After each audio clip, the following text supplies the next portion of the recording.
Okay, ngaqalisa malibonga igama lenkosi. Ndiyabulisa ke bangcwele kuni nonke egameni lenkosi Yesu. Ndicela uthathe ixesha ndixolisa ukuthatha ixesha elide singabonani kungenxa yokuxaka kakhulu umsebenzi emininzi and lonto ibangela into ba singakwazi ubonana ngamaxesha enithanda ukuba sikwazi ukubonana ngawo. Abanye futhi ku WhatsApp bafumana baphendula kudala utolba ku WhatsApp did 160 something nge messages kuma missed calls utolba 140 something kwi missed calls. Ningabokhathazeka abangcwele ndifuna nje sincedisane kanje okwangoku pha late amaxesha esikwazi ukudibana ngawo phaya kuma calls kwicala lokuba sidibane kwi messages ku WhatsApp nakuma SMS phaya ngoba ndithi masidibane phaya because kwi call it's not easy ukuthi ungandifumana ngenxa yobuninzi bomsebenzi nalapho nisebenzela khona. So ndithi ke phaka i-messages uba sidibana phaya sizawukwazi uncokola nje then ndiclicke mina mhlambe kwi-message yakho ndibuyele kuwe nge-call mhlambe ku WhatsApp okanye kwi-SMS. So ke sisaqala ukudibana ke ngokupha kuma calls kwaba ama calls bakweza ndawo zikude ukusukela nje ku 7:30 8 ukuyoma ngo9 then ngo9 it's the latest bangcwele then ndifumana ixesha lokuphumula phaya for uba kusasa ndizawufika enkonzweni emission apha ndiphinde ndibe busy ngabanye abantu. So ndicela sibe siqhuba kanjalo ndibhizi ndiyaprepare ecaleni for uba sizawuthathela ixesha lapha late ngo 7:30 sizolenza emini but ke ndizawuphinda ndinazise futhi okokuba ndili-arrange ndabona into yokuba sizawudibana ngeliphi ixesha egameni lenkosi. So ke ndiphethe izaziso ke ezi-general especially kubantu ke abakwazi ukuzofika apha nanjengoba nisazi bakhona esidibana nawo besuka eRustenburg, bakhona basuka eMrhalaneni, bakhona basuka eMrhwazi, bakhona basuka eMruling, bakhona basuka eSandfontein, bakhona basuka eZifikini, bakhona basuka ngapha ePlatina, bakhona basuka ngapha eJabulani, kube khona basuka eThabazimbi, khona basuka eSimecha, kube khona basuka apha eSataria. So nibaninzi kakhulu bangcwele iyo lento kubalekile into yokuba ndizenze ezaziso egameni lenkosi. So ke zihamba kanje izaziso pha ku number 1 malunga nokuba nibonane nam umpostile uNtlaninge emission kwindawo yase Northam eRDP Helen Park eLimpopo. Zihamba kanje ku number 2 ngolwesibini ngabantu bama update ixesha kuqala ngo11 ukuyoma ngo2 emalanga.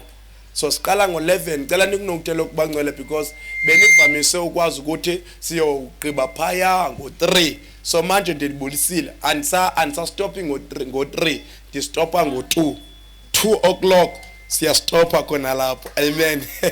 So siqala ngo11 ukuyoma ngo2 and then is update ke ezinthetha ngazo ilando sithe besiqala ukudibana sahlala phansi sancokola senza umthandazo ndawugqiba ntshonto ithi mina hamba kuyojonga 1 no2 kanganto ba omnye bendibana ayikwexe nditshayisa ekseni endixelela into okubana kwenzeke kanjani kwezakhe. uThixo ke uyanceda kangangoko egameni lenkosi. So siye sithi ke xa ubuya neza feedback okanye nezantu uziphetheyo uba ubona kusenzeka ntoni siyibize ngoba yi-update. That is why sisithi ngama-update. Abantu abaninzi badla ngoba into lento yama-update nayivela phi na eBhayibhelini indawo lendawo yama-update because kuloko kujoke kakhulu kuloko kujoke kakhulu indaba yama-update. Amen. So kuloko kujoke kakhulu eBhayibhelini indawo lendawo yama-update pha cela i-chapter ne-verse. So hallelujah. So ibuye ama-update galawo ke bangcwele uzondixelela lanto uyibona isenzeke emveni ngoba sithandazile. So siyibiza ngoba lonto ngama-update. So pha kuma-update aboqala beza ngolwesibini siqala ukusebenza ngo11 ukuyoma ngo2 emalanga. Must 2 o'clock bangcwele ndiyacela anisebenzi mntu. Ansebenzi mntu. Amen.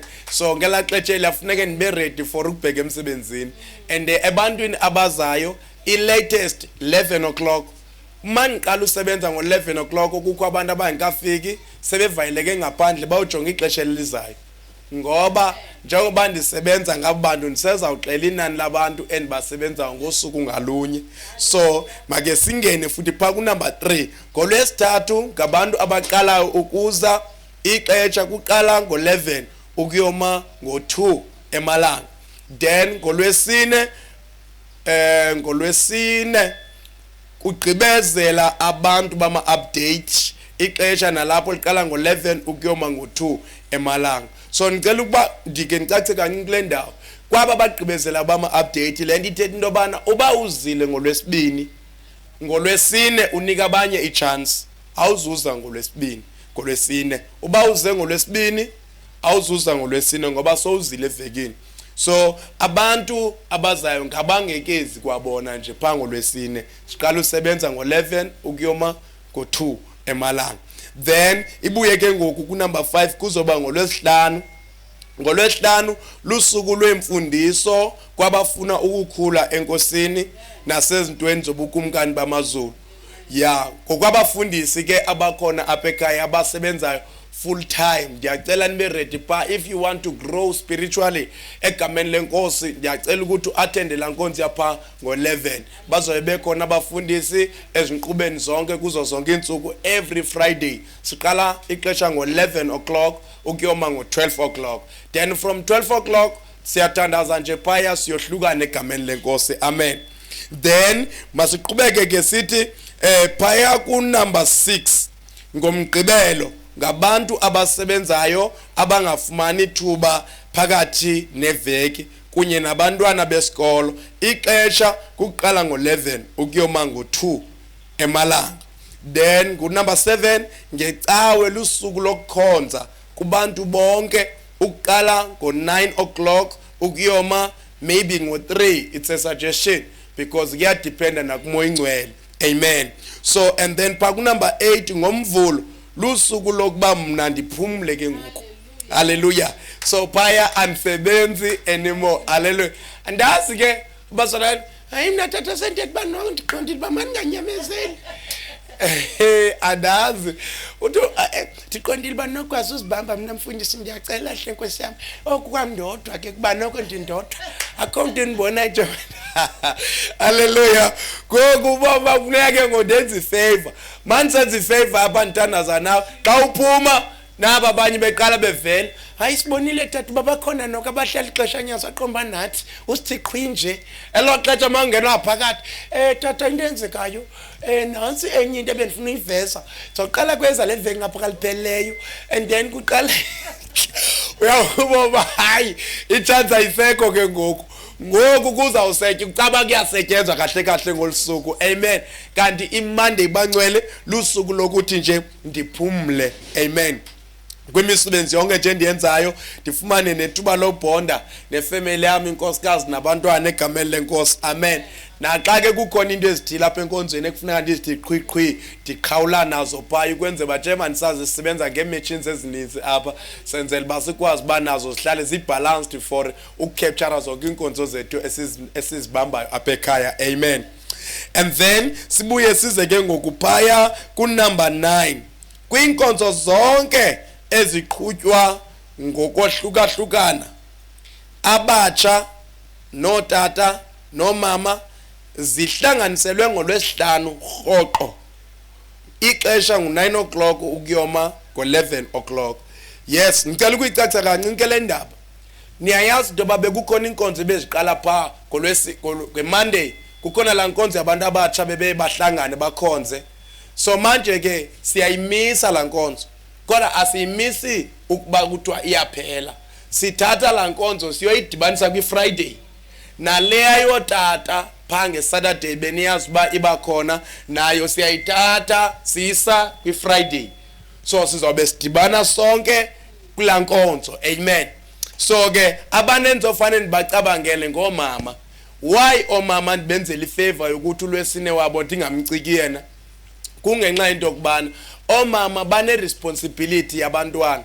Banabantwana abafuna ukubathandazela, badinga nokubonisana nabo ngezemizi because otata abanangxaki nendoba kuyalunga noba kwenzeka ntoni. Ubabona ba right for indawo yabo kuba ugqityiwe. So ke ngokomama bayakwazi babadibane, baduduzane, ba-encourageane, bakhane, bahlalisane kakuhle enkosini, babonisane. Amen. Njengoba nisazi ke abafundisi bakhona nobotata bazobengekho bakhona abafundisi abangomama abangabona nabo bazoloko benqwanqwada phaya naphaya benika amazwi inspiration. Amen. So zezinye zezinto ezibaluleke kakhulu. So leyo mama inkonzo ngolwesine andizoyicika, ndizawumisa nje le abatsha naleya yotata ngeSaturday. Enye yezizathu edala abantu bengathi ndiyayimisa, ndiyenda note into yobana le genge ayithandazi kakuhle yonke, so ayikwazi usupportana ngokugqibeleleyo ngenxa into babantwana bayazazi abantu abatsha babaxhomekeke ebantwini abadala. Otata bona bayazazi into ba kuxhomekeke kuba into bayenza okanye abayenzi, basebenza ngokwela gunya labo, so bazolenza apha enkonzweni. So now uthola ke ngokwenkonzweni abanye aba-attend ngenxa lonto leyo. So that is why ndisithi masiyohlanganani sonke ngeFriday ukwenzela into yokubana abo bakhoyo bazokwazi ukufumana la mazwi bebezowafumana ngezantsuku egameni lenkosi. Amen. Then sibuye ke ngoku sizongena phaya ku-number 11. Every day late abazalwana abafuna ukuthandaza bavumelekile ukuba bazothandaza emission nangeliphi na ixesha abathanda ukuzothandaza ngalo. Amen. And futhi not only late, even during the day mawufuna uzothandaza unelungelo lokuze mission uzothandaza. Amen. Because why? It's very much important ukuthi niyazi ukuthi nikhululekile. Akumiswanga mthetho kuba makungakhonzwe emission okanye makungathandazwa. Uba ngabe uye eventini yakho, Nkosi yami kathi ngake ndiphuma apha endlini ke ndiyothandaza emission, mawufika emission ungena emthandazweni. Amen. Abantu bekhona abantu bengekho, pray egameni lenkosi. Hallelujah. So zindawo ezibalekile kakhulu bangcwele bendithi make ndinazise ngazo kancane nje apha naphaya egameni lenkosi. Ezinye izaziso xa zikhona ezinye arrangement esiphinde sazenza nabadala bebandla nzawunazisa ukuze nazo siphinde sizi-address. Okwangoku manibe ndisithi kwezi zisalungile egameni lenkosi. Ngicela kuni nonke abantu abathi bakwazi ukubukela yonke le nkqubo ebendiyenza apha yezaziso. uNkulunkulu anibusise nonke ngabanye egameni nasegazini kaJesu nina nemndeni yenu in Jesus name. Amen. Hallelujah. Siyabonga kakhulu.